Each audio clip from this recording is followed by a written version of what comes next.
పశ్చిమ గోదావరి జిల్లా పాలకొల్లులో మంత్రి నిమ్మల రామానాయుడు మరోసారి తన ప్రత్యేకతను చాటుకున్నారు. మండుటెండను సైతం లెక్క చేయకుండా అగర్తిపాలెం గ్రామ శ్మశాన వాటిక అభివృద్ధి పనులు స్వయంగా పాల్గొని శ్రమదానం చేశారు. గ్రామస్తులతో కలిసి మట్టి మోస్తూ పనులను మంత్రి పర్యవేక్షించారు. అనంతరం శ్రమదానంలో పాల్గొన్న వారందరికీ స్వయంగా భోజనాలు వడ్డించి వారితో కలిసి భోజనం చేశారు.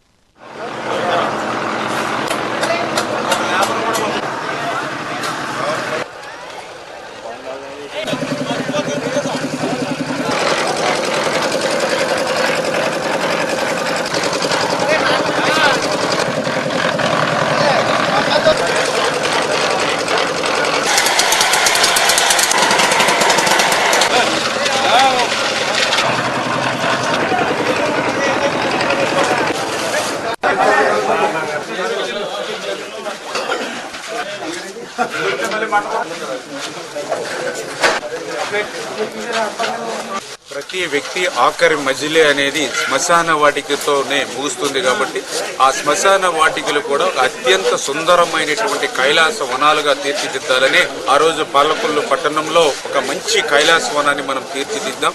ఆ మాదిరిగానే పాలకొల్లు నియోజకవర్గంలోని ప్రతి గ్రామంలోనూ ఉన్నటువంటి శ్మశాన వాటికలు కూడా ఆ సుందర వనాలుగా కైలాస వనాలుగా తీర్చిదిద్దాలి. మరి ఇట్లా తీర్చిదిద్దాలి అని అంటే ఆర్థికంగా రాష్ట్రంలో ఉన్నటువంటి క్లిష్టమైనటువంటి పరిస్థితులు దృష్టిలో పెట్టుకుని కంపెనీల సిఎస్ఆర్ ఫండ్స్ ని రిక్వెస్ట్ చేసి ఆ సిఎస్ఆర్ ఫండ్స్ కి తోడుగా గ్రామాలస్తులు ఎవరైతే ఉన్నారో గ్రామాల్లో ప్రతి ఒక్కరూ కూడా శ్రమదానం చేసి ఆ పనుల్లో నిమగ్నమై మన పనుల్ని మనమే చేసుకోవాలనేటువంటి ఒక స్ఫూర్తినివ్వాలనేటువంటి ఆలోచనతో ఈ రోజే కాదు మొన్న గత వారం కూడా చూశారు.